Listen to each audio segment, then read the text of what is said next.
Parfait. Alors, nous sommes complets. Donc, bonjour à tous et à toutes et bienvenue à ce premier panel intersectoriel de la quatrième édition des Dialogues pour le climat. On est très choyés là, de vous avoir avec nous aujourd'hui. Alors, avant toute chose, même si c'est un événement qui est virtuel, il est important pour nous de reconnaître d'où nous rejoignons cet appel. La majorité de nos organisations sont basées à Tiohtià:ke, communément connu sous le nom de Montréal, un territoire qui a longtemps servi de lieu de rencontre et d'échange entre les peuples autochtones, y compris les nations Haudenosaunee et Anishinaabe. Nous tenons à honorer, reconnaître et respecter ces nations à titre de gardiennes traditionnelles des terres et de l'eau sur lesquelles nous nous rejoignons aujourd'hui. Nous tenons aussi à remercier nos commanditaires et les organisations partenaires des dialogues qui permettent, qui rendent possible cette quatrième édition des Dialogues pour le climat. Les Dialogues pour le climat, ce sont 2 semaines de rencontres intersectorielles qui coïncident avec les dates des conférences des parties à la Convention cadre des Nations unies sur les changements climatiques. Cette année, c'est donc la CDP 29 ou COP29 en anglais, qui se déroule à Bakou du 11 au 22 novembre. Les dialogues offrent une plateforme vraiment propice aux échanges et à l'apprentissage, que ce soit sur des sujets relatifs au CDP ou aux enjeux environnementaux qui touchent le Québec et le Canada. Les dialogues ont aussi pour but de rehausser l'ambition climatique, de sensibiliser à l'environnement et aux négociations climatiques internationales, ainsi que de mobiliser la société civile autour des COP. Pour accéder à l'ensemble des événements organisés dans le cadre des dialogues, vous allez pouvoir retrouver dans le clavardage le lien vers les inscriptions, ainsi que vers le site web des dialogues. Puis, pour information, donc vous avez pu remarquer là, que cet événement, il est enregistré. C'est pour permettre aux personnes qui ne sont pas là en ce moment de pouvoir regarder, là, de pouvoir apprendre de ces dialogues. Donc, ça va être publié plus tard sur la chaîne de Réalité climatique Canada.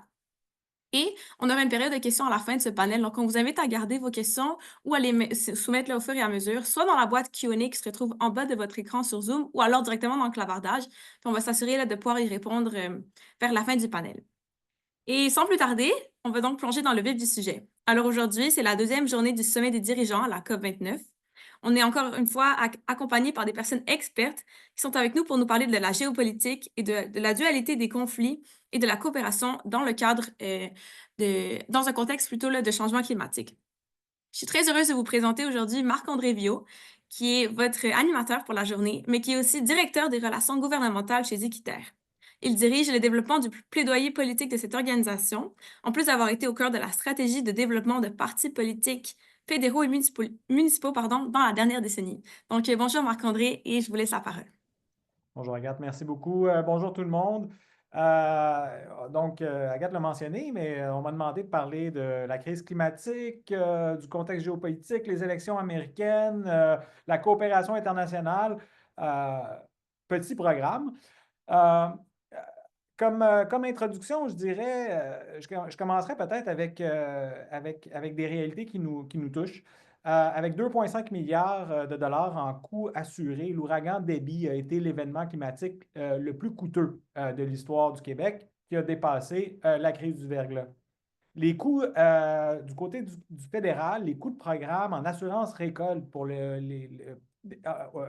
donc dans les programmes du gouvernement fédéral, provincial et les cotisations des producteurs se sont élevés à 3,9 milliards en 2021, 4,9 milliards en 2022 et 3,8 milliards en 2023. À titre de comparaison, en 2018, les dépenses de ce programme-là étaient de 890 millions, ce qui représentait à quelques millions de près la moyenne des dépenses des programmes des 10 dernières années. Donc, une explosion des coûts là, de plusieurs milliards de dollars. L'explosion des coûts est principalement liée à la sécheresse de 2021 et ses conséquences par après. En Saskatchewan, seulement la partie d'assurance assumée par les assureurs est passée de 4,2 milliards en 2014 à 7,6 milliards en 2021 et 11,6 milliards en 2022. Ça, c'est des coûts qui s'en vont directement dans vos assiettes. On a vu le réchauffement global atteindre le 1,5 degré d'augmentation par rapport à l'ère pré-industrielle en 2023, avec toutes les conséquences qu'on connaît sur le réchauffement des océans, le débalancement complet du cycle de l'eau qui ne régule plus rien, mais qui cause de la destruction et des morts, comme on a vu dans la région valencienne en Espagne récemment. Parce qu'on n'a pas assez à gérer la crise climatique, on doit aussi se taper une crise de la démocratie et l'effritement des institutions et une crise géopolitique mondiale. Les démocraties sont déstabilisées par les régimes autoritaires et l'environnement numérique qui carbure à la désinformation. Les choix électoraux qui sont effectués dans le monde en ce moment consistent principalement à se débarrasser des gestionnaires de la période COVID, de la période inflationniste et d'augmentation des prix qui a suivi, sans égard aux conséquences environnementales. Des conséquences, il va y en avoir. On s'attend à des reculs en matière de législation et de réglementation environnementale. Mais ces bouleversements-là ne changent pas en substance les causes de la crise climatique, pas plus qu'ils ne ralentissent les impacts de celle-ci. En terminant, je dirais que l'immigration sert de valeur refuge numéro 1 pour tous les maux de notre époque. Et à chaque fois qu'il est question d'aide internationale, c'est toujours trop pour les budgets nationaux. Et on se demande ensuite pourquoi on est incapable de freiner des vagues de migration liées à la recherche de meilleures conditions de vie, à la fuite d'un régime oppresseur ou à des conditions climatiques invivables. Je pourrais continuer longtemps, mais vous n'êtes pas ici pour m'entendre, vous êtes là pour entendre les experts. Alors, on va commencer avec le rôle et l'importance de la coopération internationale dans le contexte. On a avec nous 3 experts pour en parler. Donc, je vais vous les présenter. On a d'abord Amélie Nguyen, coordonnatrice du CISO, une organisation intersyndicale de solidarité internationale réunissant près de 80 syndicats au Québec. Le CISO organise des activités d'éducation et de coopération pour sensibiliser le public et renforcer la solidarité entre travailleurs d'ici et d'ailleurs. Amélie est aussi autrice de billets pour les revues comme Ababord. Bonjour Amélie. Ensuite, je vous présente Mathieu Quenum. Mathieu est volontaire dans le cadre du programme de coopération volontaire du CECI, le Centre d'études et de coopération internationale, au Bénin, pour un mandat d'1 an. Il travaille en tant que conseiller en environnement et en suivi et en évaluation auprès de 2 organismes partenaires et apporte un soutien sur les thématiques liées à l'environnement et au changement climatique et à l'égalité des genres. Bonjour Mathieu. Et finalement, le dernier, mais non le moindre, Alain Webster, qui est professeur titulaire du département d'économie et au Centre universitaire de formation en environnement et développement durable de l'Université de Sherbrooke, en plus d'être président du comité consultatif sur les changements climatiques du gouvernement du Québec. Je vous avise tout de suite qu'il va devoir quitter un petit peu plus tôt, alors profitez bien de sa présence pendant qu'il est présent. On va commencer avec un tour de table rapide. Alain, Amélie et Mathieu, 2 minutes chacun pour nous parler de vos organisations ou de votre implication au niveau transnational. En une phrase, pourquoi ça vous motive de travailler sur ces causes-là? Alain.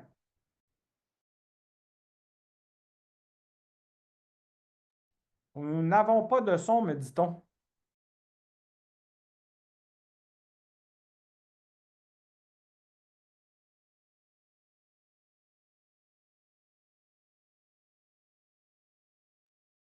Je peux y aller entre-temps. Donc, le CISO, oui, bon. Donc, le CISO, Centre international de solidarité ouvrière, c'est effectivement un réseau intersyndical de solidarité internationale, ce qui est assez rare et distinctif quand même à travers le monde. On a vu un autre réseau du genre en Australie, mais c'est quand même précieux. Ça fait déjà presque 50 ans que ça existe. Ça a été créé en 75. Puis comme vous le disiez, Marc-André, le mandat, c'est vraiment de renforcer la solidarité entre travailleuses et travailleurs d'ici puis d'ailleurs dans le monde en montrant que les causes des violations des droits et de la destruction environnementale sont souvent les mêmes qu'on soit ici ou ailleurs et d'où faire valoir la nécessité de la solidarité internationale de lutter ensemble pour une transformation sociale partout dans le monde. On fait de l'éducation, du plaidoyer, des projets plus concrets de solidarité internationale. J'aurai l'occasion d'en parler davantage. Mais ce qui me motive, c'est que je crois profondément en cette interdépendance, puis en la nécessité de travailler ensemble, de travailler de manière holistique pour en arriver réellement à un changement social qui n'oublie pas les sans-voix, les personnes les plus invisibilisées du monde.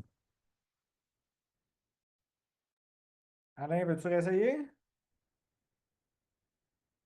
Toujours pas. Peut-être le choix du micro qui n'est pas le bon, avec la petite flèche sur l'audio. Je te laisse essayer de travailler là-dessus. Mathieu. OK, Mathieu Quenom, donc je suis volontaire auprès du CECI au Bénin. Alors, le CECI est une organisation, donc c'est le Centre d'études et de coopération internationale, fondé depuis 1958 C'est une organisation qui œuvre pour un développement durable et inclusif avec un leadership accru sur les femmes et les jeunes filles. Alors, le ceci renforce les capacités de développement économique des communautés défavorisées. Il appuie des initiatives d'égalité entre les genres, fait du renforcement de capacités, surtout au niveau du pouvoir économique des femmes, la lutte aux violences, hein, la résilience et l'adaptation au changement climatique. Entre autres, le ceci mobilise des ressources favorables, OK, à l'échange de savoir-faire. Alors, moi, j'ai connu le ceci quand j'étais à l'Université Laval dans les années 99, là. Puis, mes collègues partaient en stage à l'époque. Et bon, moi, j'ai pas eu l'occasion de faire du volontariat, mais je suis arrivé à un moment de ma vie où j'ai beaucoup milité au niveau des changements climatiques, enseigné au niveau universitaire. Alors, j'ai le plaisir de m'impliquer maintenant pour cette année au sein du ceci pour apporter ma petite pierre à l'édifice sur les approches holistiques que prône le ceci auprès des communautés. Personnellement, je pense que les solutions sont probablement dans les communautés, dans les pays défavorisés. Et c'est ça qui motive mon implication au volontariat. Merci, Mathieu. On va retenter du côté d'Alain, peut-être?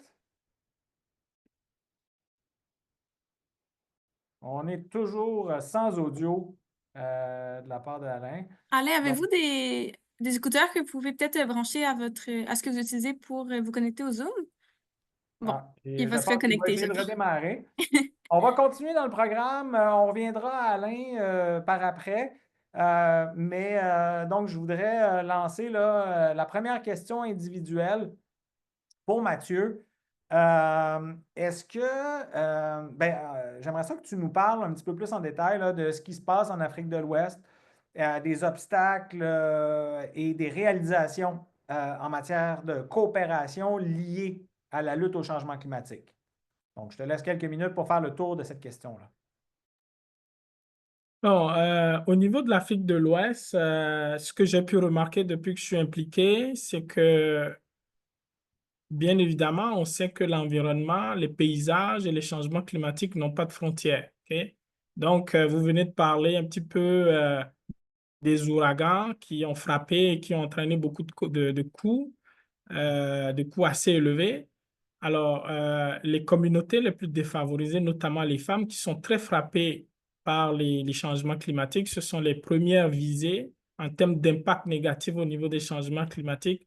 Elles sont pleinement fouettées lorsqu'on a des variations climatiques, autant au niveau des périodes de sécheresse imprévues et des vagues d'inondations imprévues aussi, parce que ce que les perturbations climatiques entraînent, c'est que quand on n'entend pas les pluies ne sont pas attendues à des saisons prévues, ben elles arrivent. Non seulement elles arrivent, mais elles arrivent abondamment.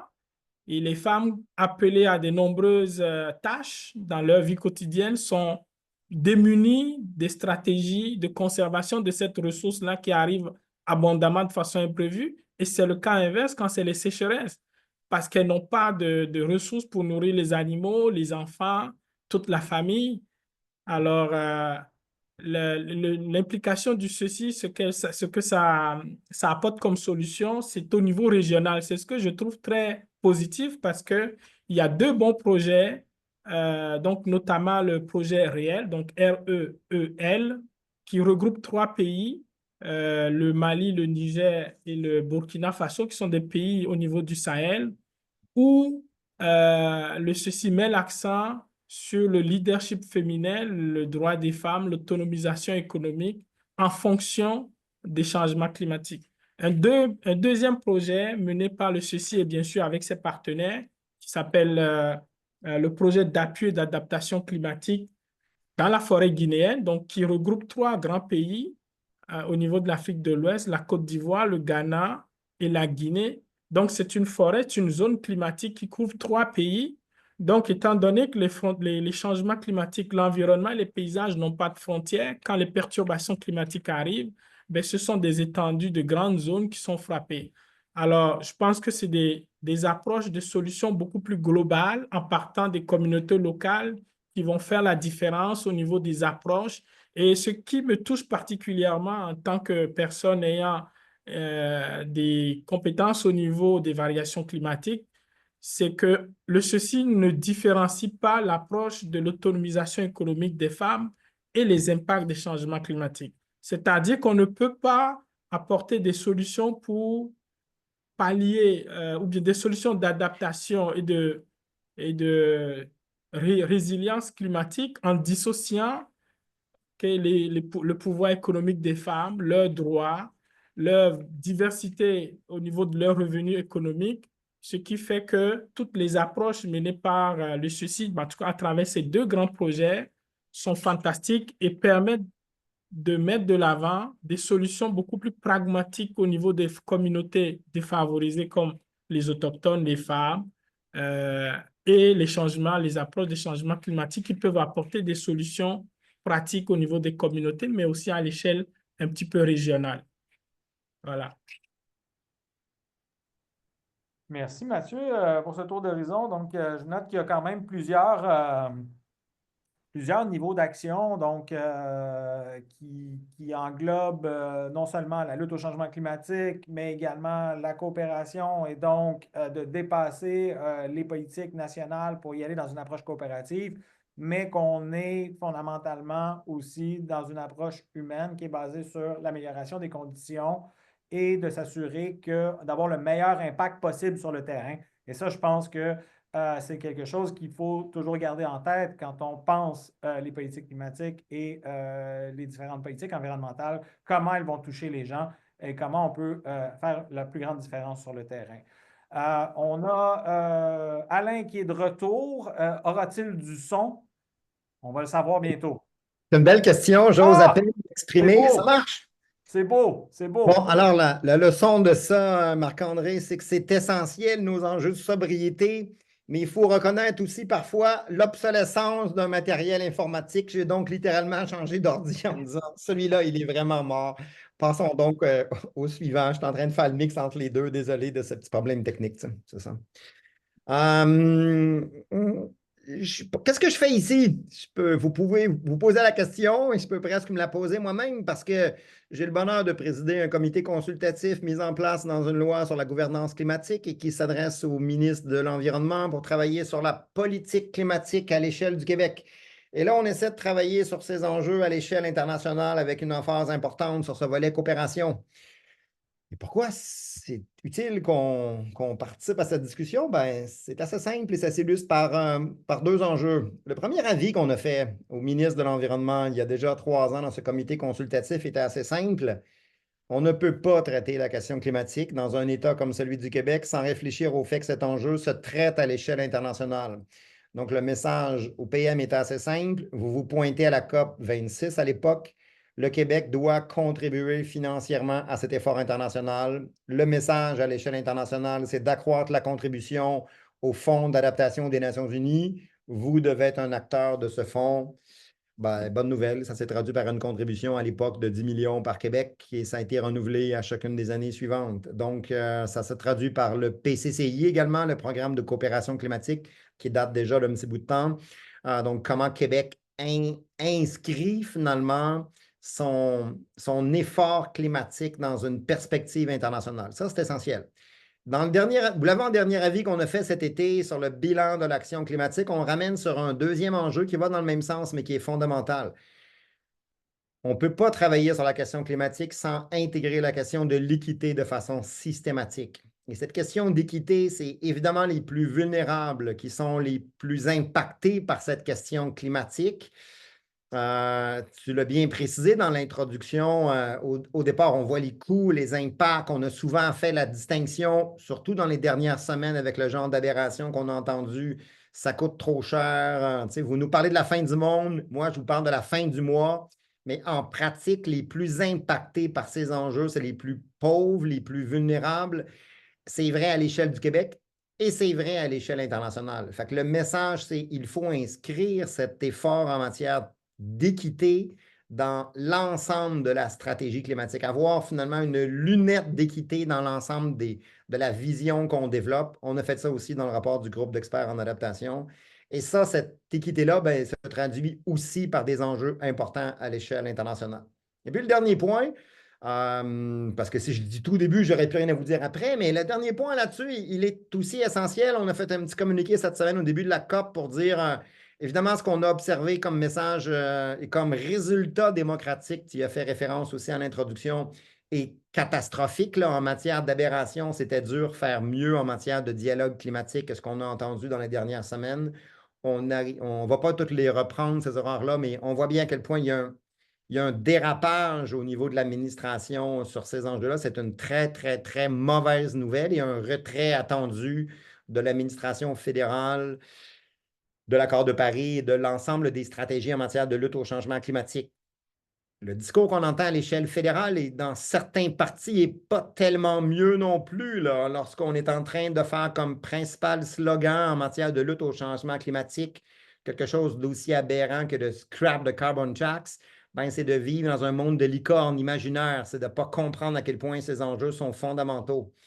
Donc, le message est assez simple. Si les États fédéraux, qu'ils soient américains ou canadiens, retournent dans ce qu'on était il y a une dizaine d'années, dans une stratégie d'inaction climatique, il faut absolument que, dans ce jargon onusien, ces États infranationaux, le Québec, la Californie, Washington, qui a fait son référendum pendant les élections, travaillent beaucoup plus sur ces enjeux climatiques. Et une fois qu'on a accepté de travailler sur la question environnementale et la question spécifique en matière des changements climatiques, ça vient avec une responsabilité à l'échelle internationale. Donc, comment le Québec doit mieux jouer son rôle à l'échelle nationale et internationale dans la lutte au changement climatique. Ça va être encore plus important dans les prochaines années. C'est vrai pour Québec, mais ça va être vrai pour l'ensemble des partenaires à l'échelle des gouvernements municipaux, à l'échelle des acteurs, à l'échelle économique, au niveau des organismes sociaux. Il va falloir que la société civile puisse travailler plus, mieux concertée, de façon plus efficace pour compenser quelques aberrations fédérales à l'échelle canadienne ou fédérale ou américaine qui sont essentiellement idéologiques et illustrent le fait qu'on peut parfois être... Je vais arrêter là. Merci Alain. C'est bien que tu arrêtes parce que là, tu es en train de scooper un peu ma question de tantôt. Mais je note quand même, là, bienvenue sur ce panel-là. Merci pour ton introduction. Je note quand même là, qu'ils ont rejoint un peu aussi le propos de Mathieu sur la question de l'équité, l'insistance sur les résultats démocratiques, l'importance aussi de traiter cette question-là comme une question qui n'est pas de frontières. Il y a dans ton propos, il y a des réflexions, comme toujours, qui sont très intéressantes. On accuse souvent les politiciens progressistes de penser que l'argent pousse dans les arbres, mais quand on voit les conséquences des changements climatiques et le coût, on peut se demander aux gens qui sont dans le déni, est-ce qu'ils pensent que l'argent pousse dans les arbres? Parce qu'il va avoir un coût qui va être énorme. Donc, cette question-là, elle va se poser également. On va retourner maintenant à Amélie pour rentrer un petit peu plus en profondeur là, dans sa perspective à elle. J'aimerais savoir, Amélie, c'est quoi tes constats par rapport au contexte géopolitique actuel, son influence sur les mouvements de solidarité de travailleurs et le rôle de ces mouvements-là pour influencer la direction de la coopération internationale, mais également donc des politiques plus solidaire qui pourrait en découler. Merci. Ben, tout d'abord, je vais peut-être avoir un angle un peu provocateur, mais c'est sûr que je pense aussi qu'avec le climat plus morose, l'espace public qui va être de plus en plus occupé par des climato-sceptiques, par des gens qui souhaitent défendre à tout prix la croissance infinie puis l'exploitation des ressources naturelles ou de l'énergie sans fin, ce sera beaucoup plus difficile d'adopter des textes contraignants et c'est ça, qui portent un changement à la hauteur de ce dont on a besoin à l'international. Mais par ailleurs, on peut aussi se demander, est-ce que ces textes-là ont réellement réussi à changer dans le passé de manière profonde le modèle économique de surproduction, surconsommation, surproduction de déchets, le modèle qui détruit notre environnement en ce moment, puis qui repose en grande partie sur l'extractivisme puis des rapports coloniaux historiques. Bien, évidemment, moi, je n'ai pas l'impression que ces textes-là ont été suffisants et bien, je suis sûre que vous non plus, là. pour répondre à l'urgence à laquelle on fait face. Donc, c'est ma manière de dire qu'on n'a peut-être pas besoin d'être si démoralisé par le résultat des élections américaines parce qu'en fait, malgré des discours qui semblaient plus progressistes, en fait, il y a toujours eu une résistance très profonde, que ce soit en termes de réduction des énergies fossiles qui soient justes au niveau mondial puis qui prennent en compte l'utilisation énorme que l'industrie de l'Occident s'est bâtie sur l'utilisation de ce type d'énergie. Puis l'extractivisme, mais aussi pour l'adaptation, le financement de l'adaptation au changement climatique et plusieurs autres enjeux.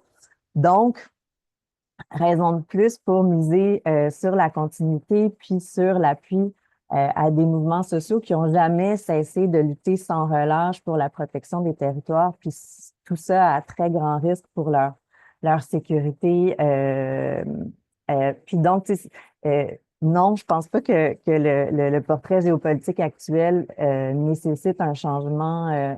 Euh, ben oui, en fait, il peut nécessiter une révision de nos approches, par exemple, avoir des approches plus militantes, faire des pressions qui visent à bâtir un rapport de force politique plus grand, aller dans la rue peut-être, être plus militant dans notre approche. Mais par ailleurs, tu sais, je pense qu'il faut continuer à faire ce qu'on fait. L'urgence climatique va pas prendre fin et surtout pas si on arrête d'agir pour le climat. Euh, pour le CISO, nous, ce qu'on fait, ben, c'est ça, puis notamment s'organiser collectivement pour faire face aux crises à venir, que ce soit ici ou localement, comme Mathieu en parlait, par exemple, en Afrique de l'Ouest, mais aussi pour faire pression sur nos gouvernements localement pour des changements de politique qui sont, oui, imbriqués dans les négociations internationales, mais qui peuvent aussi aller au-delà de ce qui est négocié à l'international. Comme CISO, nous, on a œuvré depuis plusieurs années à essayer de montrer le visage international de ce que pourrait être une transition juste en mettant de l'avant les réalités, les luttes, les alternatives portées par les travailleuses et travailleurs les plus vulnérabilisés, les plus marginalisés, comme les travailleurs migrants, les travailleurs des chaînes d'approvisionnement mondiales, les travailleurs et travailleuses de l'informel, donc qui n'ont pas de protection sociale, qui ne sont pas reconnus par leur gouvernement. Puis c'est sûr que le fondement de toute notre approche, c'est de nous dire que on est tous interreliés, puis que peu importe ce qui se passe ailleurs, que ce soit en matière de violation des droits ou de destruction environnementale, ben ça a des incidences ici, puis que l'important, c'est vraiment de faire valoir l'importance de la solidarité internationale, puis notamment en milieu syndical. Donc, nous, c'est notre base principale. Puis donc, on a fait plusieurs outils d'éducation pour traiter, par exemple, des luttes contre la déprédation des compagnies minières, pour dénoncer l'industrie toxique du textile et ses rouages à travers le monde, pour faire des parallèles, par exemple, entre travailleurs précaires comme les récupérateurs, récupératrices de déchets. Puis là, je sais pas si je devrais arrêter. Oui, je vais arrêter ici. Là. Je me rappelle plus du reste de la question. Parfait. Je voulais avoir un petit peu là, une idée là, de comment tu voyais les choses, quel était l'impact du mouvement et comment on peut et comment le mouvement peut contribuer aussi à peut-être renouveler un dialogue ou changer le dialogue. Mais tu as quand même fourni des bonnes pistes de réponse. Je pense qu'il y a aussi des choses intéressantes qui rejoignent le propos que Alain avait commencé à élaborer, notamment sur différentes approches. Tu as parlé d'approches plus militantes. Euh, J'aime ton point sur le fait que ben, l'urgence climatique ne va pas disparaître parce qu'on fait des choix politiques, on fait certains choix politiques qui ne vont peut-être pas nécessairement dans la bonne direction. Euh, mais peut-être qu'il y a une façon d'aborder les enjeux qui vont faire en sorte qu'on va être plus, qu'on va pouvoir toucher davantage les gens et qui va faire en sorte qu'on a une priorisation de l'enjeu climatique qui va revenir à la belle époque de 2019, par exemple, pré-pandémique. Alain, maintenant, de ton côté, tu as commencé à en parler tantôt du jargon onusien des États infranationaux. qu'est-ce qui arrive? J'aimerais ça t'entendre un petit peu plus sur ce qui arrive quand les États nationaux ne font pas le travail ou ne le font pas suffisamment. Comment on s'organise? Quel est le potentiel de travailler à une échelle qui est celle des provinces, par exemple, au Canada, des États américains? Est-ce que le municipal aussi a un rôle à jouer, etc.? Peut-être t'entendre un petit peu plus sur ce point-là. Et je vais essayer de faire le lien avec ce ce qu'elle vient de nous dire. J'ai eu le privilège d'aller faire cette formation à l'Assemblée nationale en changement climatique avec deux de mes collègues, là, Rémi Quirion et Alain Bourque d'Ouranos, dans le dernier cas, et puis le scientifique en chef dans le premier. Donc, à la demande des 4 partis politiques, on a fait ça l'année passée. C'est sur le site du comité, là, on a rendu public l'ensemble des. On l'a même fait 2 fois plutôt qu'une. Après la première présentation, à ma grande surprise, on nous a dit oui, on en veut une deuxième de cet petit échange changement climatique. Je vous raconte tout ça parce qu'il y avait un lien avec ce qu'Émilie venait de dire. Il y a une figure que je leur ai présentée que j'aime beaucoup, là, qui vient de GIEC et qui dit à quoi ressemble le monde en 2050? C'est différentes trajectoires. Est-ce qu'on a une stratégie qui est plus en mode. On a opté pour le volet plus transformation technologique, plus modèle développement durable, plus un petit peu décroissance, plus différents scénarios dans un modèle compatible avec un horizon de carboneutralité, de température qui s'est limité à 2 degrés à l'échelle mondiale, ce qui veut dire plus 3 Montréal et plus 4 dans le nord du Québec, là, même dans le scénario très optimiste. Mais dans ce scénario-là, je faisais remarquer à l'ensemble de ces députés, puis je trouve ça intéressant comme discussion, oui, il y a des écarts dans la vision qu'on peut avoir selon l'opinion politique qu'on a de cette société en 2050, en 2100, selon la façon qu'on voit cette société. Puis, on a parfois trop tendance à accentuer nos discussions autour des écarts entre ces différentes perceptions à l'horizon 2050.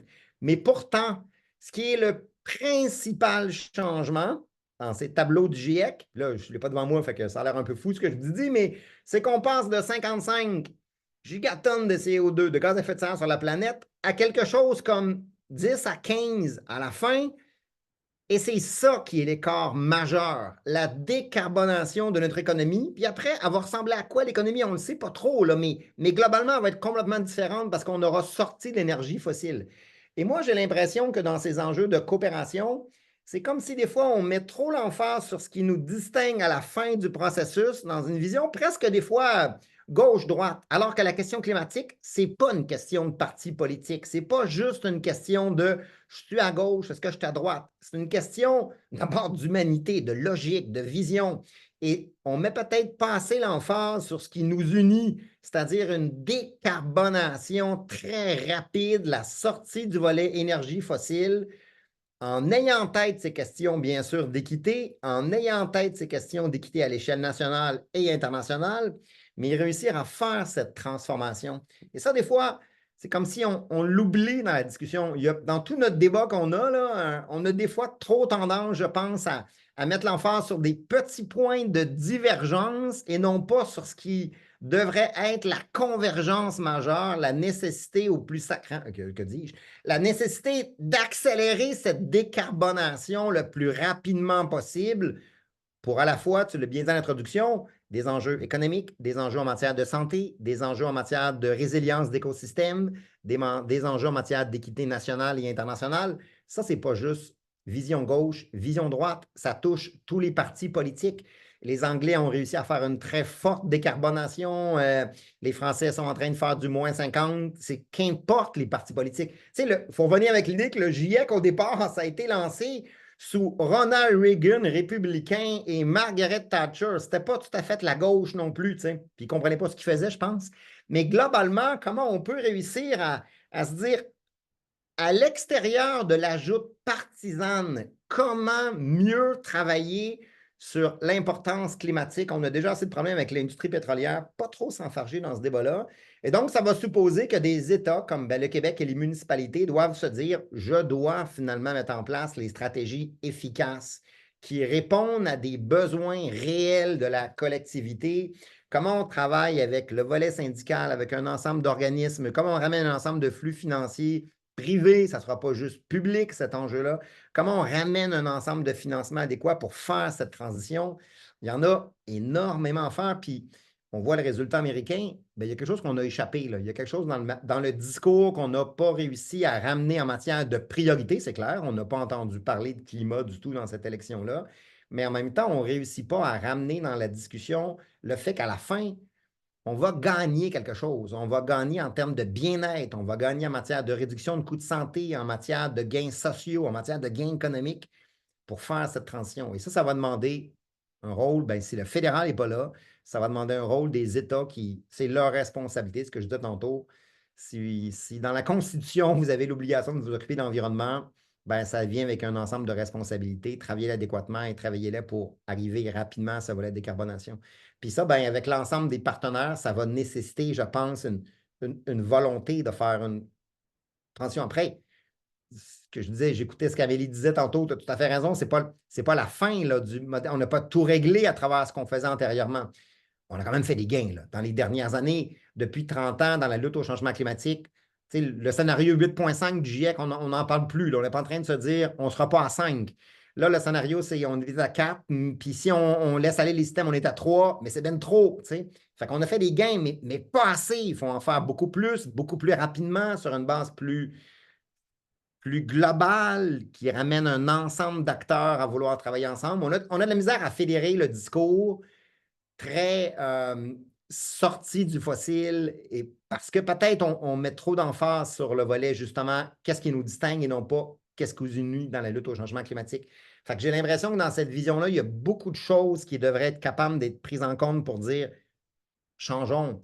Ce modèle économique va changer forcément. Il va être comment à la fin? Moi, je ne le sais pas trop. Mais ce qui m'intéresse, c'est qu'il soit décarboné le plus rapidement possible et qu'il prenne en compte l'ensemble de ces enjeux sociaux. Et ça va demander beaucoup de concertation entre un ensemble d'acteurs qui ont parfois des priorités différentes. Je m'emporte. Bien, c'est bien, on aime ça quand les gens s'emportent. Ça fait des discussions animées, puis ça tombe bien que tu rebondisses sur les propos d'Amélie et que tu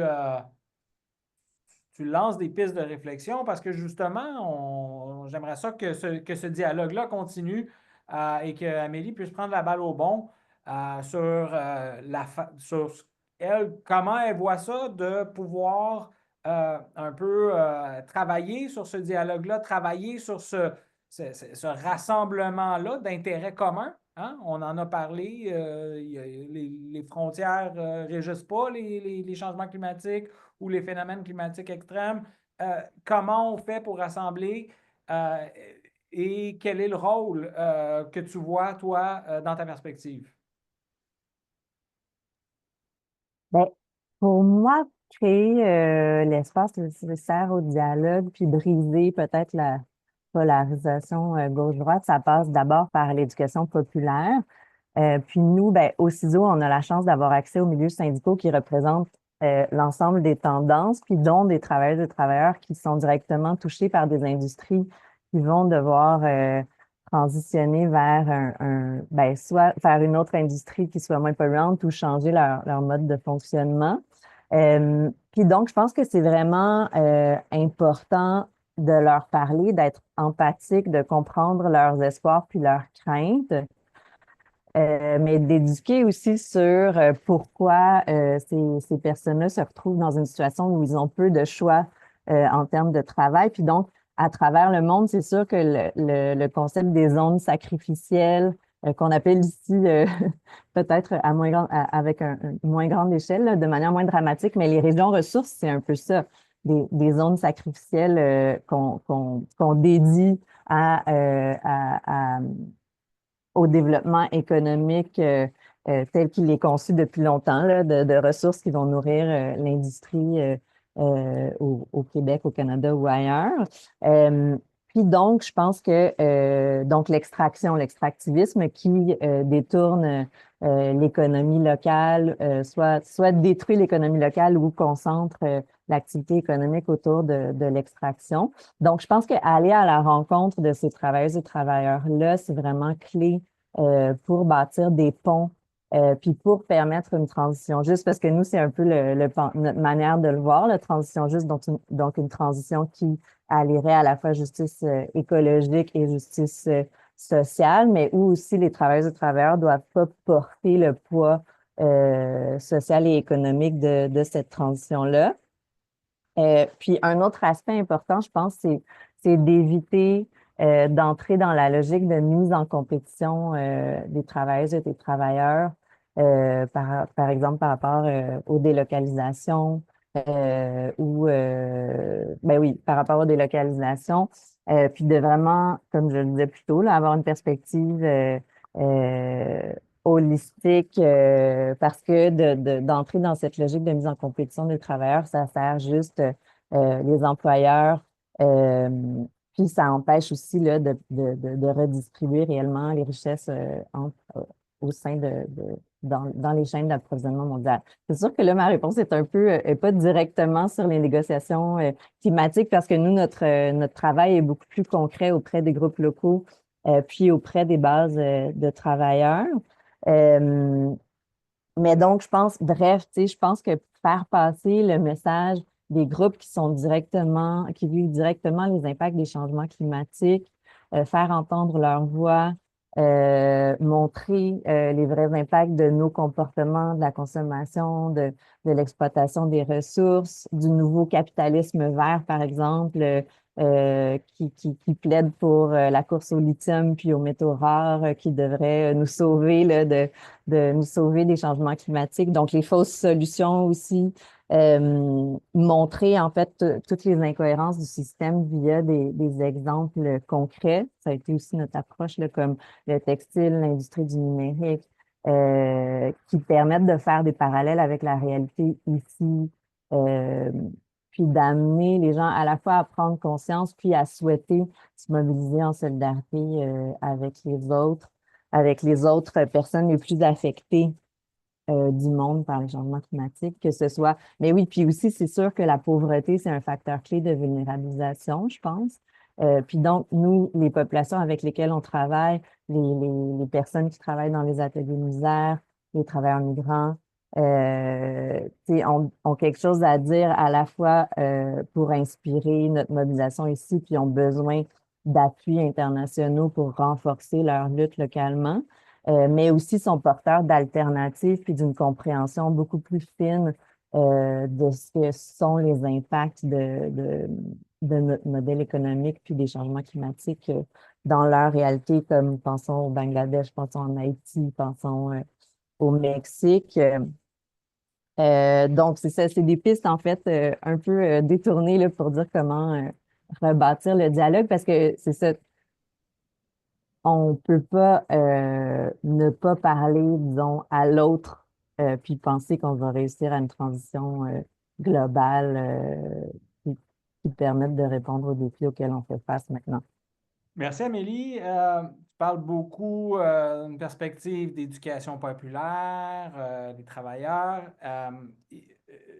Il y a un travail qui doit être fait pour reconnecter. Il y a un travail qui doit être fait aussi par les gouvernements.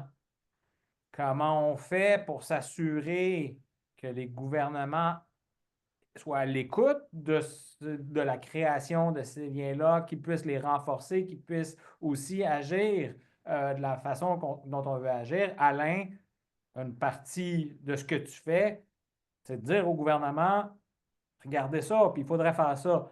Est-ce que les gouvernements sont à l'écoute? Est-ce que le gouvernement que tu conseilles est à l'écoute? Est-ce que tu sens qu'il y a une portée dans le travail que tu fais qui permet de faire bouger les choses?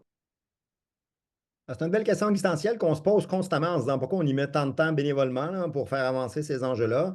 Ma réponse initiale était si la seule contribution qu'on aura fait, ça aurait été de contribuer à convaincre le gouvernement de contribuer à ce 10 millions par année dans le fonds d'adaptation pendant 3 ans, ben, si ça a permis de mettre 30 millions de plus à la coopération internationale dans le volet adaptation, ça justifiait amplement le nombre d'heures qu'on y a mis collectivement pour en faire. Mais plus sérieusement, il y a des choses qui avancent. je pense correctement. L'idée d'avoir fait la loi sur interdiction de pétrole et gaz. Tu sais, on dit souvent, hey, c'est du niaisage, il n'y a pas de pétrole au Québec. Non, mais il n'y a pas si longtemps, on faisait un débat sur le gaz. Puis avec le conflit en Ukraine, on aurait très bien pu se dire, hey, on va sortir ça. Gain majeur, on fait partie de l'un des rares États au monde qui a dit non, non, on ne veut pas en faire plus. Tu sais. Bonne affaire. Fait que ça fait partie d'un certain suivi. Dans le cadre du SPED, on a fait le dernier avis qu'on a fait, c'est il y a trop de droits d'émission. Tu sais, vous devez en retirer 17 millions de droits d'émission. Et les crédits compensatoires ne fonctionnent pas adéquatement. Au lieu de faire des efforts de réduction dans les secteurs industriels, on utilise les crédits compensatoires pour émettre plus. Donc, ça dénature l'idée au départ de ce scénario-là. Et en plus, plusieurs de ces crédits viennent de la Californie avec des crédits forestiers dans lesquels la pertinence environnementale est questionnable. C'est le moins qu'on peut se dire. Donc, on a recommandé d'interdire et d'abolir ce régime de crédit compensatoire. Ben, dans l'avis de marché que le gouvernement a rendu public il y a 2 semaines, on a annoncé qu'avec la Californie, l'objectif de Québec, c'est de retrancher 17 millions de droits d'émission. Ça correspondait exactement à notre recommandation. Et que la proposition est de réduire l'ensemble des crédits compensatoires pour les éliminer en 2030 et de les remplacer par un système genre d'enchères inversée. C'est exactement ce qu'on a proposé. Fait que là-dessus, on fait « Ah, ça l'a avancé » sur un ensemble de mesures qu'on faisait sur des démarches plus transformationnelles de la société. Ben, c'est un peu le discours d'Émilie. C'est plus difficile de faire ça. En même temps, c'est plus lent, c'est plus compliqué. Ça demande une volonté politique de faire ça de façon plus grande. Alors, il y a des choses intéressantes. L'idée d'avancer sur le volet municipal avec les plans d'action climat, là, comment ramener l'ensemble des MRC à travailler sur ça, c'est une bonne idée. Comment on va réussir à faire quelque chose d'intéressant avec chacun des gouvernements à l'échelle municipale? On parle de volet formation, là, de qu'est-ce que j'ai comme expertise au niveau des paliers de gouvernement à l'échelle régionale, mais aussi de la population, des organismes syndicaux ou économiques à l'échelle régionale qui poussent sur ces enjeux d'adaptation. On espère que ça va être positif comme type de scénario. Fait que ça va dans le sens de ce qu'on voulait, ça, mais c'est sûr que c'est lent comme démarche. Mais en même temps, on voit que la population aussi, globalement, on le voit bien même dans les rapports du GIEC. Là, quand vous regardez l'ensemble de l'Amérique du Nord, ben, le Québec fait partie des États pour lesquels cette question climatique semble la plus acquise. Mais on les voit dans les sondages. On voit le scepticisme de certains qui commencent à avoir plus de place. Donc, peut-être qu'il faut revenir plus. Tu sais, tu parlais tantôt, Amélie, puis j'aimerais ça t'entendre, Mathieu, aussi là-dessus à l'international, dans l'idée de faire un dialogue là, dans nos discussions. Ah, mais là, il faut faire des choses concrètes. On dirait que dans le volet changement climatique, c'est comme si, pourtant, on parle de feux de forêt, on parle d'inondations, on parle de vagues de chaleur. Les gens les subissent là, très, très concrètement. Mais c'est comme s'ils n'associent pas cette perte de bien-être, cette destruction de biens communs avec des stratégies climatiques. Et c'est comme si on ne réussit pas à faire passer adéquatement l'idée que cette transformation pour laquelle on milite dans cet enjeu-là se traduit par plus de gains concrets, réels en matière de gains économiques. C'est ton introduction tantôt, en matière de réduction de santé, de réduction de morbidité, en matière de meilleur écosystème plus résilient sur l'ensemble de ces enjeux. On a de la misère parce qu'on ramène cette question à du très court terme. Je paye mon loyer, mon épicerie, le coût de l'inflation, le chômage. Puis il faut réussir à se dire que cet enjeu climatique, il doit être quelque chose de positif comme transformation. On ne fait pas ça pour achaler les gens puis rajouter un fardeau de plus. On fait ça au contraire pour améliorer leur bien-être. Et ça, on a dans ce volet coopération, c'est vrai à l'échelle nationale, mais c'est vrai à l'échelle internationale aussi. Si les gens ne comprennent pas que le soutien en matière d'adaptation, c'est globalement positif pour l'humanité, ils vont se demander pourquoi on va mettre plus d'argent dans ce type de coopération internationale. Et c'est essentiel parce qu'on ne peut pas travailler ça en vase clos. Fait que c'est banal, mais dans ce volet éducation, là, qui était essentiel, Amélie, tu l'as bien dit, on a de la misère des fois à faire ressortir l'idée que l'ensemble de ces stratégies, qu'ils soient en transformation à l'échelle nationale ou à une plus grande coopération à l'échelle internationale, par des transferts financiers servant à contribuer à la fois à l'adaptation, à la décarbonation, puis aux pertes et dommages, ces enjeux-là, ça se traduit collectivement par des gains qu'on va gagner. Si on a de la misère à faire sortir ce gain positif, on le voit comme étant « vous êtes achalant ». Puis ça demande probablement de tantôt plus de collaboration, de concertation. Puis ça, on est conscient qu'on a fait au comité. Il faut qu'on travaille plus avec un ensemble d'intervenants là-dessus. On a plus été à date dans une vision plus, on travaille sur nos avis là, en consultant un ensemble d'intervenants, mais globalement, comment on travaille mieux dans ce type d'écosystème? Et puis, comme c'est un petit organisme qui a 2, 3 privilèges d'accès au volet public parce que c'est un des rares organismes publics indépendants, ben, comment on s'en sert pour en faire passer plus facilement des messages importants en matière de solidarité, de coopération, de transformation positive de la société? Ça c'est pas simple là, comme mandat. Mais il y a quelque chose qui est fondamental, puis c'est vrai à l'échelle nationale au Québec, comme c'est vrai à l'échelle internationale. Plus de gains en matière de transformation positive vont se traduire par des gains concrets dans la population. Et ça, on a de la misère à faire passer ça. Surtout dans le contexte économique actuel. Ça. Des excellents points. Est-ce qu'on. Et donc, j'aimerais. Tu as lancé une perche à Mathieu. J'aimerais l'entendre aussi là-dessus dans quelques instants. Sur les transformations positives, quelles sont les transformations auxquelles tu peux mettre tu peux voir concrètement qu'il y a un impact positif. Tu en as parlé un peu en introduction. J'aimerais ça t'entendre davantage là-dessus. J'en profite par exemple, pour revenir sur un élément, un aspect important aussi qu'Alain a dit, la loi 21, l'autre loi 21, celle sur l'interdiction de l'exploitation des hydrocarbures. C'est important comme exemple parce qu'on démontre également que le soleil continue de se lever le matin au Québec, même si on a cette loi-là qui interdit l'exploitation des hydrocarbures. Il y a des modèles qui sont possibles, des modèles économiques possibles avec cette réalité-là. On a une possibilité, on a un chemin pour y parvenir. Donc, je pense qu'effectivement, les exemples de transformation positive sont peut-être pas assez célébrés, sont peut-être pas assez utilisés pour véhiculer des messages dans une crise climatique où souvent on va insister sur, avec raison à bien des égards, sur les impacts et l'urgence d'agir et donc d'être dans une approche qui est peut-être un petit peu plus négative par rapport à ça.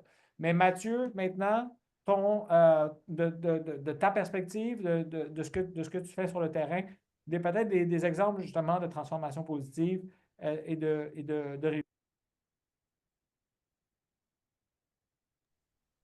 On n'a pas le micro, là. C'est un malin de toi, là. Ah, ben, merci à Marc-André. Ben, les variations climatiques que nous vivons ou que la planète vit depuis quelque temps posent une problématique dont les solutions peuvent passer par des approches globales, comme Alain vient de le mentionner. Au niveau politique, c'est tant mieux, une approche globale, mais aussi on peut envisager les solutions par une approche locale ou régionale, de façon moins globale. Et c'est cette approche-là que le CECI prend et qui donne des résultats quand même satisfaisants. Quand on est sur le terrain, on a l'occasion de le constater.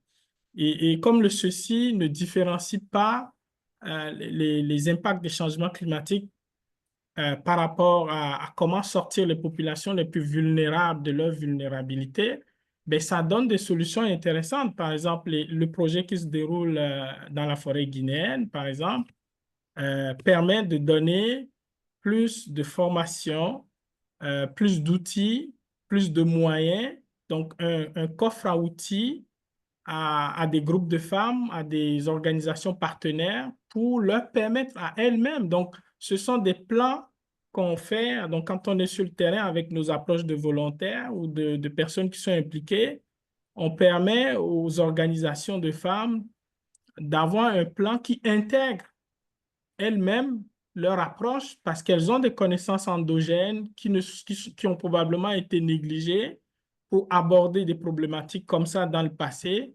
Et aujourd'hui, avec cette approche du ceci, eh bien, on ne veut pas donner à ces populations vulnérables, donc les jeunes filles, les femmes, les jeunes surtout, on ne veut pas leur donner du poisson, mais les apprendre à pêcher par eux-mêmes et en leur fournissant de la formation, de l'accompagnement, donc du renforcement de capacité pour qu'elles intègrent elles-mêmes les solutions les plus adaptées à leur situation. Et donc, c'est comme ça que dans les plans locaux permettent d'avoir un chronogramme qui permet de solutionner les problématiques. Par exemple, comment une jeune femme qui est appelée à subvenir, à être le leader de sa famille pour la provision d'eau, la provision de nourriture, doit aussi aller au champ, nourrir le bétail, veiller à ce que ses enfants aillent à l'école pour que les jeunes filles, par exemple, ne soient pas déroutées par les personnes âgées ou un vieillard dans un village pour subir des violences euh,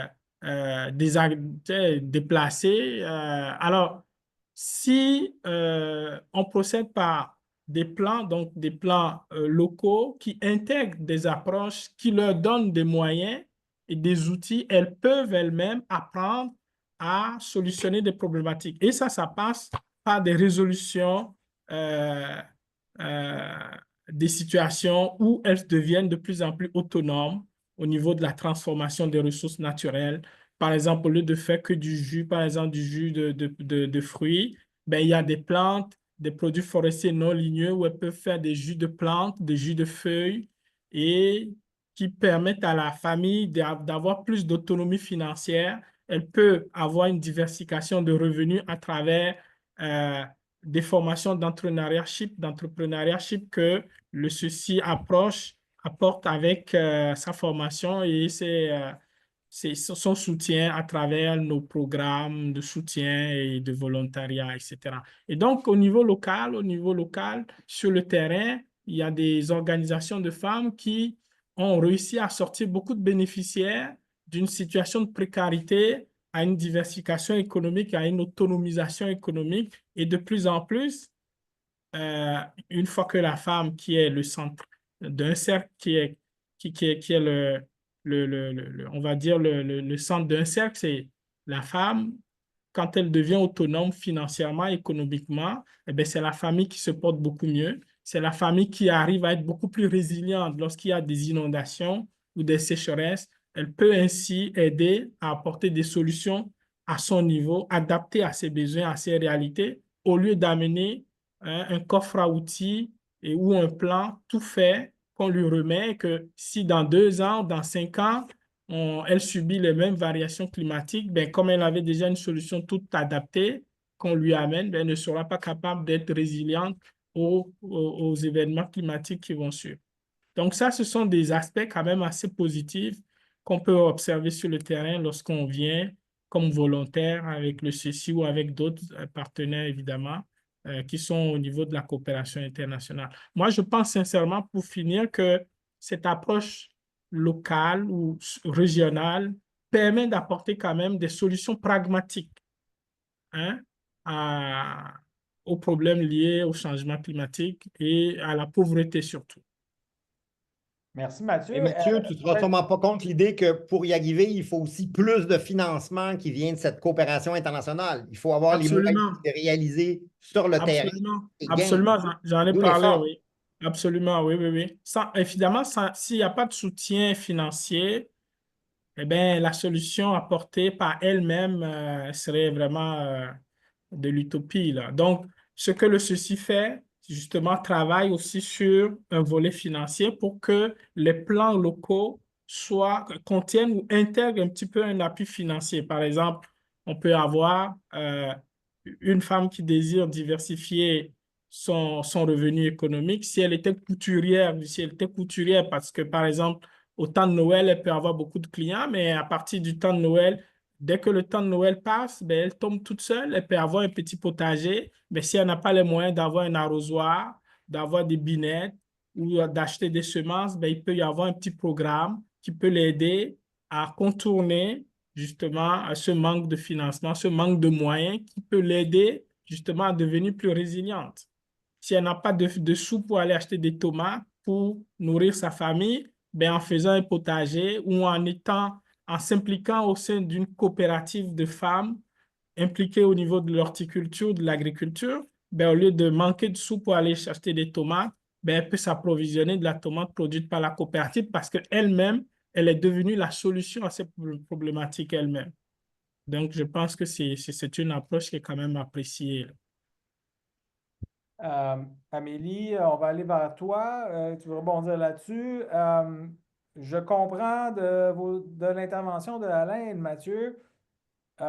Les États fédéraux devraient dépenser de l'argent et laisser les acteurs locaux et régionaux faire le travail sur le terrain. Est-ce que c'est ça? Oui, effectivement. Puis ben, pour ajouter là, sans aller trop dans les détails, là, mais effectivement, nous aussi au CISO, on voit carrément l'organisation collective comme étant un facteur de résilience climatique. Par exemple, on a eu un projet avec le Front Atlantique du Travail avec des récupérateurs, récupératrices de déchets dans les dépotoirs où on a réussi à la fois créer des alternatives économiques en créant des coopératives, soit d'alimentation, de recyclage. Puis toute cette organisation collective-là, d'une part, a permis d'avoir accès à un meilleur accès, par exemple, aux services de santé, d'avoir effectivement une alternative économique, d'avoir plus de sécurité financière, mais aussi via la formation au droit, la formation à l'organisation collective, ben, ça a permis à ces groupes-là de plaider puis d'avoir une incidence directe sur les politiques environnementales et de traitement des déchets. Même chose en Haïti, on a organisé collectivement des mouvements paysans avec l'Institut culturel Karl Lévesque, puis ça leur a permis via l'accès à des formations en agroécologie, puis par exemple la création d'une cassaverie, là, une boulangerie disons une boulangerie haïtienne là, pour pas tout expliquer, mais ça leur a permis à la fois d'avoir une meilleure autonomie alimentaire, mais aussi une meilleure résistance en cas de crise comme l'ouragan Matthew, de ne pas perdre toutes leurs sources alimentaires dans ce cas-là. Premier point. Bon, deuxième point, pour revenir sur ce que Alain disait par rapport aux politiques gouvernementales, tu sais, je pense que c'est important, oui, de plaider les positions les plus progressistes possibles au niveau international dans les négociations, par exemple, de la COP. Mais on peut aussi plaider pour une cohérence pan-gouvernementale par rapport au climat, c'est-à-dire, par exemple, le Canada est un acteur clé de l'extractivisme, de l'appui aux compagnies minières à travers le monde. En fait la promotion auprès de différents gouvernements, appuie la modification des codes miniers pour les rendre assez similaires à celui du Canada, qui est très, très, très mauvais là, en termes de redevances, puis en termes de, de réparation environnementale suite à ces projets-là. C'est un autre moyen aussi d'avoir une incidence parce que ces projets-là ont vraiment des impacts climatiques et humains terribles là, et environnementaux à travers le monde. Puis ben, il y a environ 60% des compagnies minières qui sont enregistrées au Canada. Donc, puis ben, pour revenir aussi au point dont je parlais plus tôt, là, c'est le genre de projet qui engendre la criminalisation des défenseurs des droits des territoires, des militants écologistes. Par exemple, l'année dernière, il y a eu 196 défenseurs des droits qui ont été assassinés. Puis depuis 10 ans, c'est 1733 militants écologistes qui ont été assassinés à travers le monde, c'est-à-dire un à tous les 2 jours. Puis donc, ben, en ayant une incidence sur le rôle clé que joue le Canada sur l'industrie, la promotion de l'industrie minière, on peut avoir quand même facilité la militance de ces groupes-là, puis réduire le danger auquel ils et elles font face. Puis il y a aussi une loi il y a un gros plaidoyer pour l'adoption d'une loi qui permette l'imputabilité des compagnies canadiennes à l'étranger en cas de violation des droits puis de destruction environnementale, puis qui permettrait de sanctionner dans le système juridique canadien ces compagnies-là alors qu'elles perpétuent des actes criminels auprès des populations affectées. Donc, ça aussi, c'est un moyen d'avoir une incidence puis de rectifier l'injustice peut-être plus concrètement. Malheureusement, on peut croire qu'avec la raréfaction des ressources à venir liées au changement climatique, l'inondation des sols, etc., il y aura davantage de conflits liés à l'accaparement des ressources puis aux migrations qui seront causées. Parce que c'est ça. Puis donc, c'est super important de contribuer là, à protéger les militants qui sont à l'avant-scène de la lutte pour la protection des territoires, puis qui défendent le bien commun de toutes et tous, puis qui prennent des risques, pas seulement pour leur collectivité, mais pour toute l'humanité, en fait. Puis dans ce sens-là aussi, c'est primordial de ne pas tolérer des comportements totalitaires, militaristes, euh, absolutistes, comme c'est difficile de ne pas parler de ce que fait Israël à Gaza, du génocide qui est en cours, qui est en fait une guerre coloniale contre un peuple autochtone de qui on souhaite aussi l'accaparement des territoires et des richesses. Si on tolère ce genre de comportement-là en ce moment, qui représente un peu à la fois notre passé, notre présent, puis peut-être notre futur, parce que ce genre de conflit-là qui est aussi lié, comme je dis, à l'accaparement des ressources et au colonialisme, risque de s'intensifier et d'être de plus en plus présent. Donc, c'est vraiment important de ne pas tolérer ce genre de comportement extrêmement violent qui a des répercussions mondiales par la suite. Merci Amélie. On va y aller avec un dernier tour de table sur une dernière question. Juste avant, je vais quand même noter que dans le portrait que tu nous as peint, Amélie, il y a un contraste quand même qui est assez fort avec celui que Mathieu peignait sur l'idée de donner les outils pour l'autonomisation et que cette autonomisation-là fait en sorte que la famille va aller mieux. Et si la famille va mieux, le village va aller mieux. Et si le village va mieux, la région va aller mieux. Et si la région va mieux, le pays va aller mieux. Donc, je pense qu'il y a différentes dynamiques qui jouent en ce moment. Il faut essayer d'aller chercher les dynamiques qui vont être rassembleuses, un peu comme disait Alain. Ce avec quoi j'aimerais terminer pour nous amener à la période des questions par après, c'est quand même sur le fait qu'on voit de plus en plus, puis on le voit dans les sondages ici au Canada, comme on le voit aussi en Europe, une diminution de la priorisation du climat dans les préoccupations politiques et électoralistes des gens. Ça ne veut pas dire qu'une diminution d'importance accordée à cette question-là, mais dans les choix qui sont faits, on remarque que le climat ne vient pas nécessairement dans la priorité qu'elle était, par exemple, à l'époque où on mettait 500 000 personnes dans la rue avec Greta Thunberg. Est-ce qu'on doit cesser de parler directement de climat et mettre davantage d'accent sur les impacts sur les finances publiques, par exemple, comme je l'ai fait en introduction quand je parlais des coûts sur l'agriculture?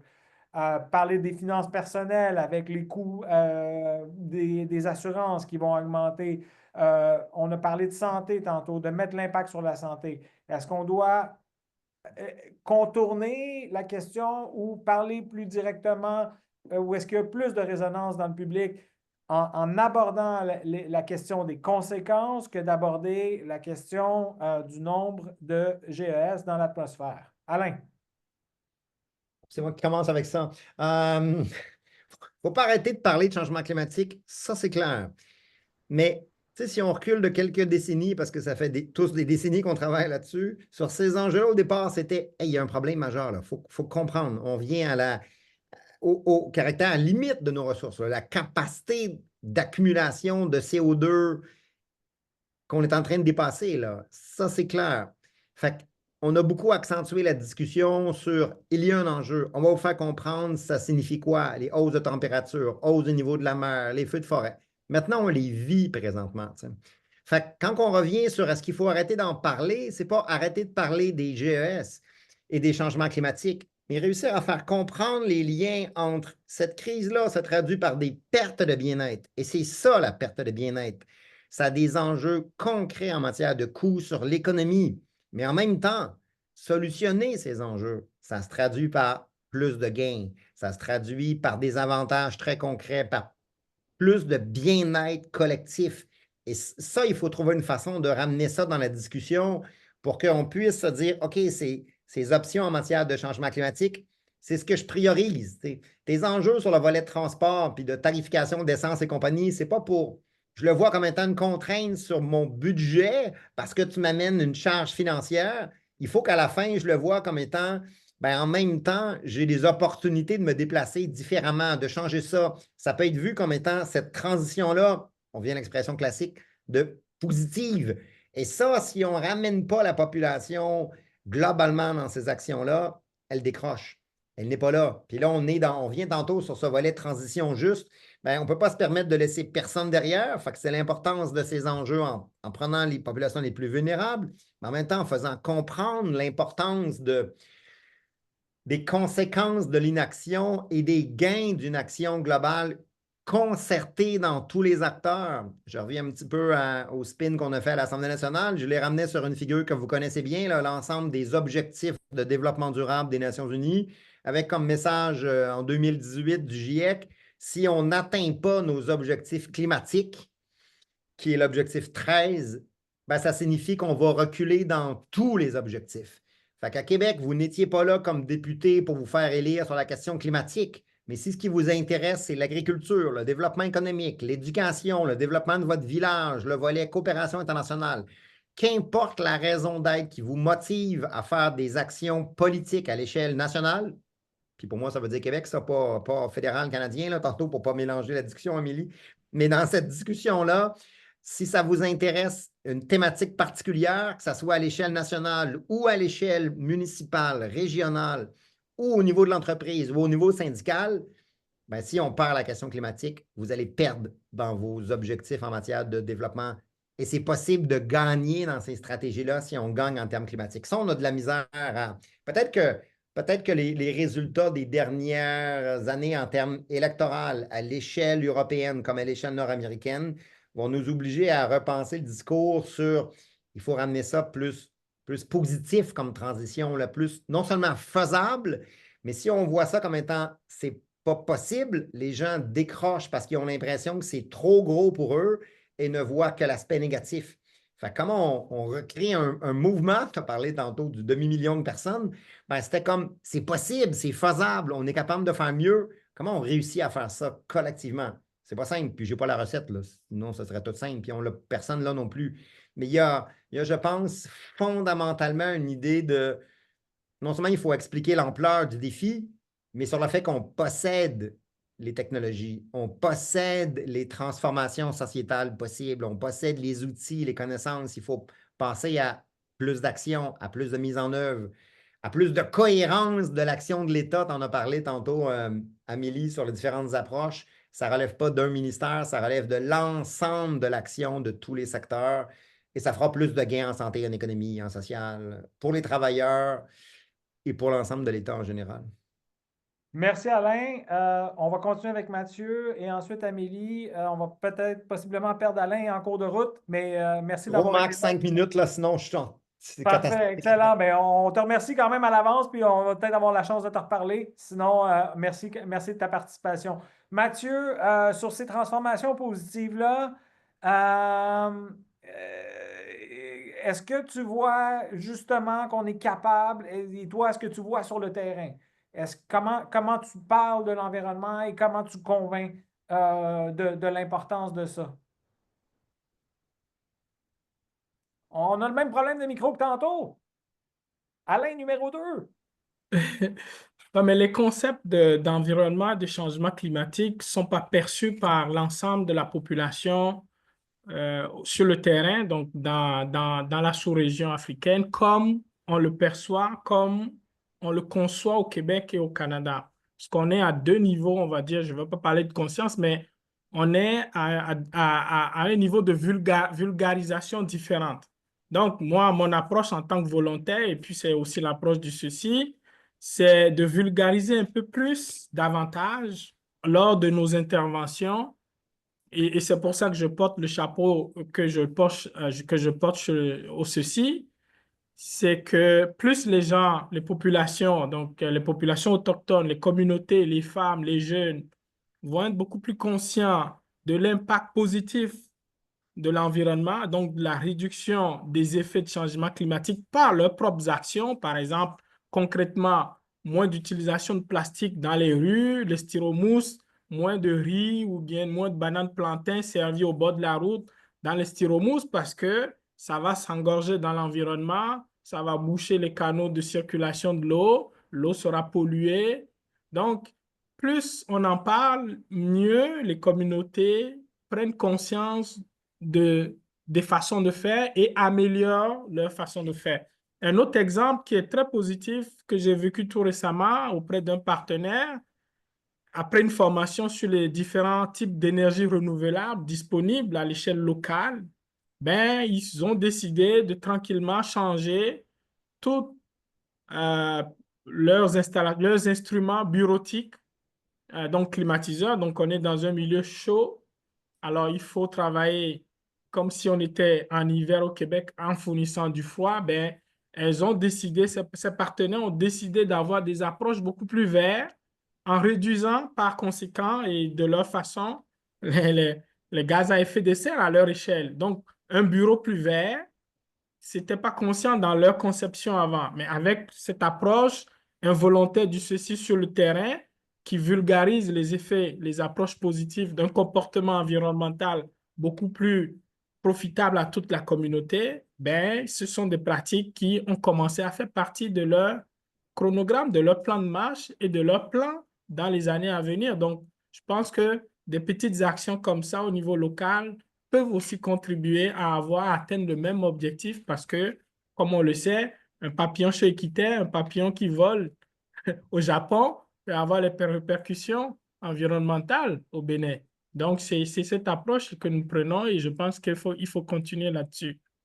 Merci Mathieu. Je note ce que tu dis par rapport et qui rejoint beaucoup ce que Alain disait. Si on ne fait pas X, on ne pourra pas faire Y. Si on ne s'occupe pas à la base de ça, on va avoir des problèmes en approvisionnement de nourriture. C'est dans cette simplicité-là aussi qu'on doit aller chercher le message.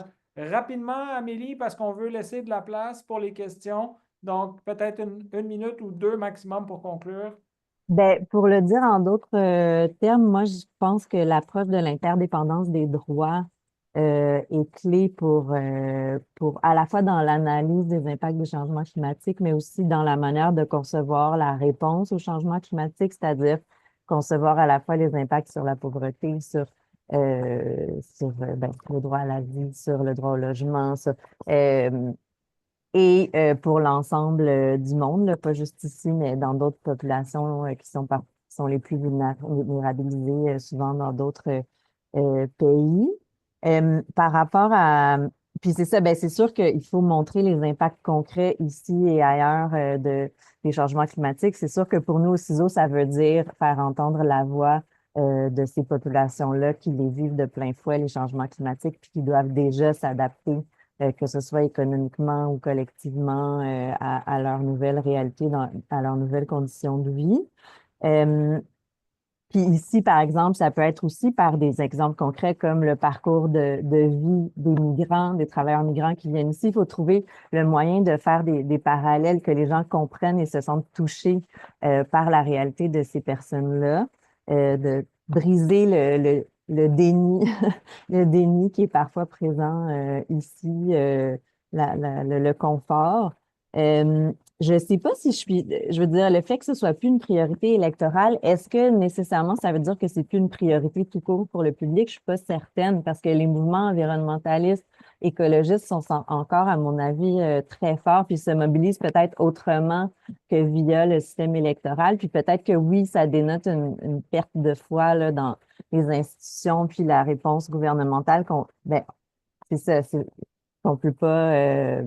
Je pense qu'il y a une compétition dans les priorités et que, comme dans toute compétition, des fois, il y en a qui gagnent plus à un moment qu'à un autre, mais ça ne veut pas dire, comme je l'ai dit, ça ne veut pas dire qu'il y a une perte d'importance ou de compréhension de la signification. Je pense qu'Alain l'a bien noté. On a gagné cette bataille-là de faire comprendre l'enjeu. On a commencé à travailler sur les actions.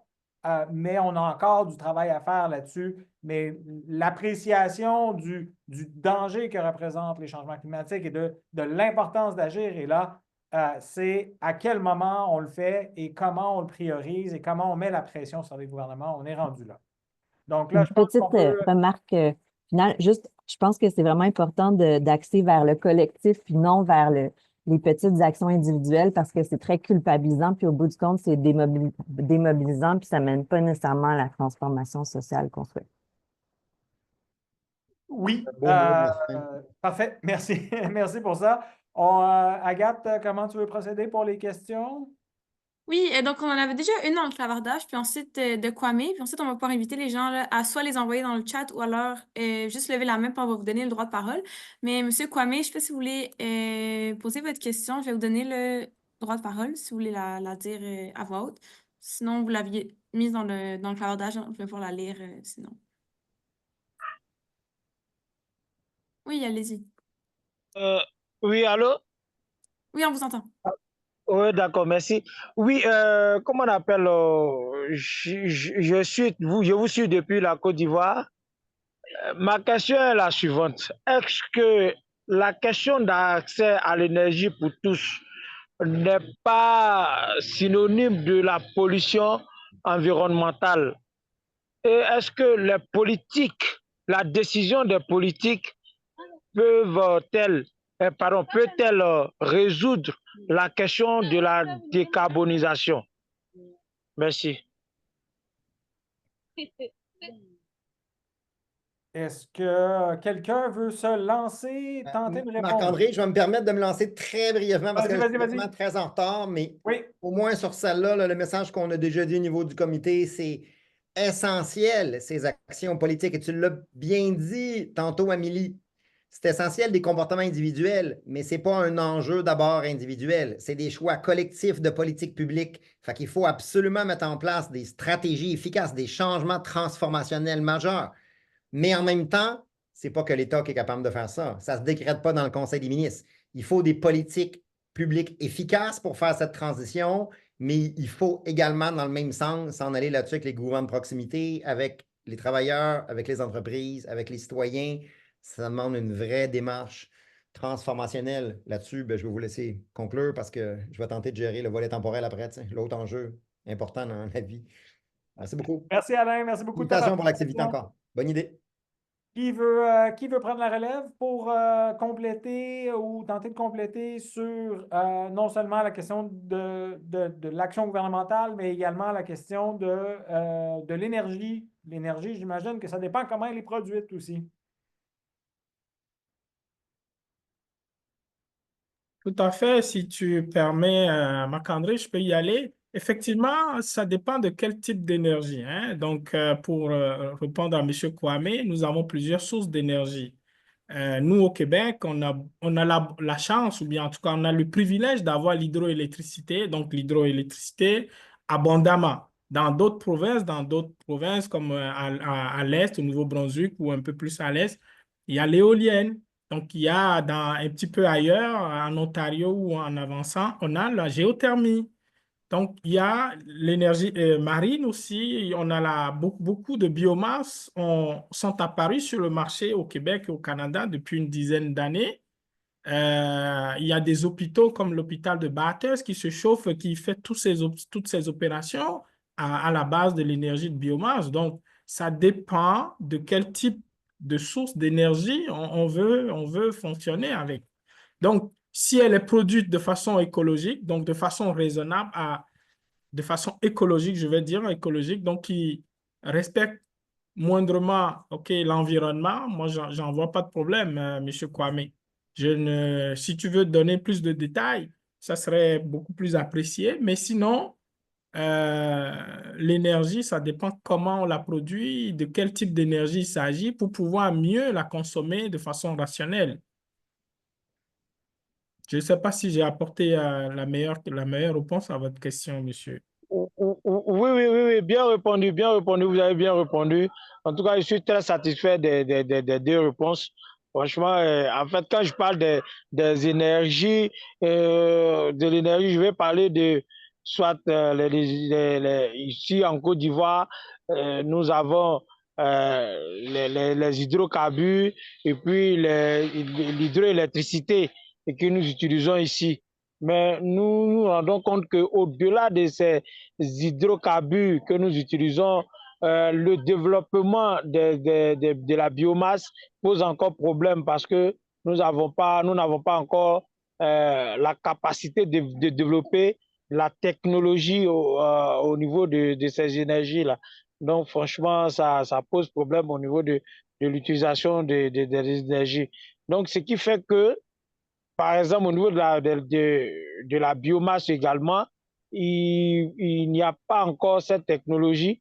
Et ce qui fait aussi que au niveau des énergies, comment on appelle ça, fossiles, nous utilisons, on pollue beaucoup, mais le véritable problème qu'on a, c'est au niveau de l'utilisation, pardon, de l'exploitation de l'environnement. Comme vous l'avez si bien souligné, on pollue beaucoup l'environnement à travers les sachets et les déchets que nous déversons sur les voies parfois qui bouchent aussi des caniveaux. Donc franchement, il y a problème aussi en Afrique et surtout en Côte d'Ivoire. Et c'est sur ce volet-là, franchement, j'ai été bien édifié à travers vos enseignements. Merci, Kwame, Merci. pour la question et pour l'intervention. Il nous reste peut-être le temps d'une mini question. Moi, je dois absolument quitter là, à 16h30. Donc, Agathe, je ne sais pas s'il y a d'autres questions, soit dans le clavardage ou autres. Je ne sais pas s'il y a des nouvelles questions. Si oui, je vous invite à lever votre main maintenant. Sinon, il y avait une autre question de Kwame, je ne sais pas si on va y répondre rapidement, qui demandait est-ce que la décision des politiques seule peut résoudre la situation actuelle du réchauffement climatique? Donc, une question sur l'impact là, des politiques à ce Amélie, niveau. peut-être? Ben, je pense qu'on y a quand même répondu là, sur le fait que ça devait être un effort global de différents niveaux, autant les gouvernements que la population, que les entreprises, les groupes de travailleurs, qu'on n'y arriverait pas avec un seul palier d'action, là. Donc, non, je pense que ça prend une transformation beaucoup plus globale pour y arriver. Ben, je pense que ça va conclure notre panel d'aujourd'hui. Merci beaucoup aux intervenants. Merci beaucoup aux participants également. Merci Agathe pour l'organisation de cette séance. Et puis, on vous invite à rester là, au contact là, des dialogues pour le climat. Il y a plusieurs autres panels là, qui vont être organisés au cours des prochains jours durant toute la COP. Donc, regardez le programme, il y a des choses très intéressantes qui vont arriver bientôt. Un très grand merci à Marc-André et aux participants là, pour l'animation puis pour la participation. Donc, merci beaucoup puis une bonne fin de journée à tous et toutes. Merci. Merci. Au revoir. Merci, au revoir.